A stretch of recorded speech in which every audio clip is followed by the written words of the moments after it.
Last 1 week నుంచి అయితే ఒక ఇంపార్టెంట్ క్వెషన్ నా డీఎమ్స్‌లో ఎక్కువ మంది అడుగుతున్నారు. అసలు ప్రాంప్ట్ ఇంజినీరింగ్ అంటే ఏంటి బ్రో? మీ వీడియో చూసాం నాకేం అర్థం కాలేదని చెప్తా ఉన్నారు.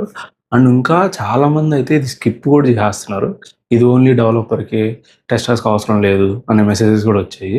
ఎవరైతే ఇలా ఆలోచిస్తున్నారో వాళ్ళు వాళ్ళ కెరియర్‌లో బిగ్గెస్ట్ మిస్టేక్ చేస్తున్నారు. సింపుల్‌గా చెప్పాలంటే ప్రాంప్ట్ ఇంజినీరింగ్ అంటే ఏఐకి ఎగ్జాక్ట్‌గా ఏం చెయ్యాలో మనం ఇచ్చేది ఒక ఫ్రేమ్‌వర్క్ లాంటిది. ఈ ప్రాంప్ట్ ఇంజినీరింగ్ అనేది.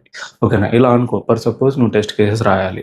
అదే ఏఐకి ఇచ్చి జస్ట్ టెస్ట్ కేసెస్ రాయంటే అది జనరిక్‌గా అవుట్‌పుట్ ఇస్తది. For suppose test cases for rally అని రాయని చెప్పి అన్నామంటే అది జనరిక్. అది చాలా యూజ్‌లెస్.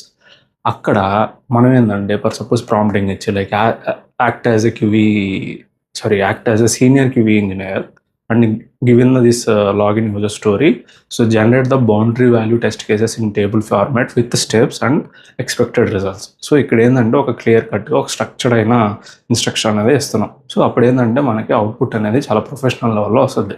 సో వాట్ ఎవర్ దీన్ని చేసినాం సో దీన్ని ప్రాంప్ట్ ఇంజనీరింగ్ అంటాం. సో సేమ్ వర్క్ని బెటర్ క్వాలిటీతో మనం తక్కువ అవర్స్లో చేయవచ్చు అనమాట. సో ఇది ప్రాంప్ట్ ఇంజనీరింగ్ అనేది 2026లో క్యూఏకి చాలా mandatory. It is non negotiable. ఎందుకంటే నువ్వు ఏదైనా జాబ్కి వెళ్తున్నా కానీ నీ అప్ స్కిల్ అవ్వాలన్నా కూడా ప్రాంప్ట్ ఇంజనీరింగ్ అనేది కంపల్సరీ ఒక టెస్టర్కి కావాల్సిందే. ఎవరైతే వద్దు అనుకుంటున్నారో ఆ టెస్టర్కి అయితే షేర్ చేయదు.